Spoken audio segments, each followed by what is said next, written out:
Welcome back. Now, finding your meaning in life provides a guiding framework for setting meaningful goals, making decisions, and of course, finding your fulfillment. So next, Sadia Southgate will take us through 5 ways that can help you find your purpose in life. This seems like such a huge topic, Sadia, finding your purpose in life. But if we were to just drill it down to 5 tips, I can only imagine that self-reflection is right at the top of the list.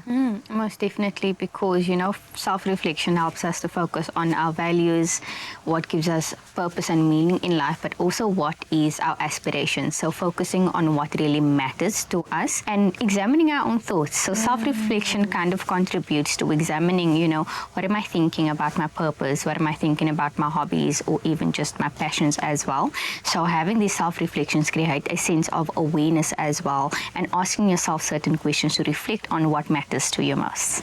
But for you to be able to reflect on what means the most to you, you have to identify your passions.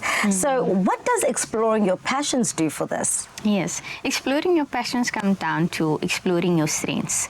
So exploring your strengths in the sense of, looking at what drives you and what it is that you are in alignment with. Because when you're exploring your passions, you are also kind of putting yourself out there, exploring different hobbies, different, activities it is that kind of makes you feel more alive and aligned with your passion.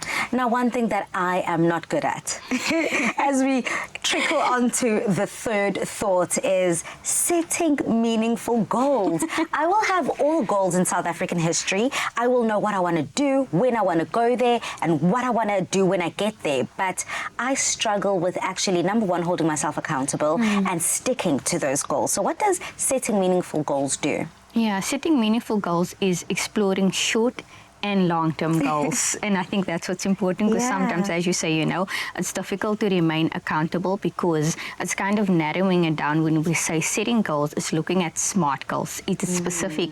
Is it measurable? Is it attainable?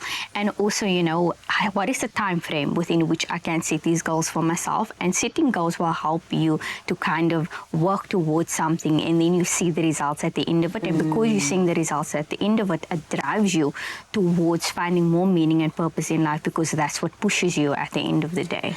But at the same time, as much as I'm not good with holding myself accountable, I always tell those around me what my goals are. So what does connecting with others then do? Connecting with others also helps you to also kind of, in a way, stay accountable as well, because it's like, you're putting into them as well. And they will ask. Exactly. I was about to say they will hold you accountable. It's like, remember the last time we got together, You said you were going to run the marathon. Yes. You said you were going to eat healthier. Yes, exactly. So being connected with these kinds of people also helps you find different interests as well.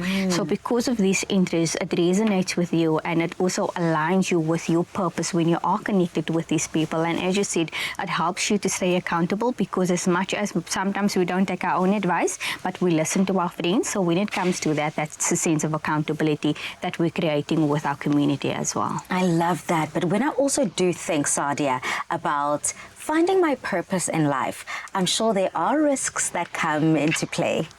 A lot of them, but, even with the risk, it's about exploring different connections as well and putting yourself out there, because essentially when you do put yourself out there, you are being introduced to different cultures, to different hobbies, different personalities, different values, different interests. So it kind of narrows it back down to what it is that you want and what it is that you do want. So taking the risk means that it's going to cost you, but ultimately it will cost you to learn different opportunities and also unlearn different behaviors and hobbies that you find that may not even be an interest for you. But essentially you have to take a risk when it comes to putting yourself out there and with finding your passion, because that is what's going to align you even closer to what your passion is, but then what your purpose is, because without purpose you can't have passion. You can't. Well, thank you so much. Well said, Sadia Southgate, giving us 5 tips on how we can find and fulfill our life's purpose. Now, as we wrap up this segment, we thank you, Sadia, so much for sharing these tips with us today. And to our viewers, embrace the process of finding your own purpose in life with patience and with an open heart.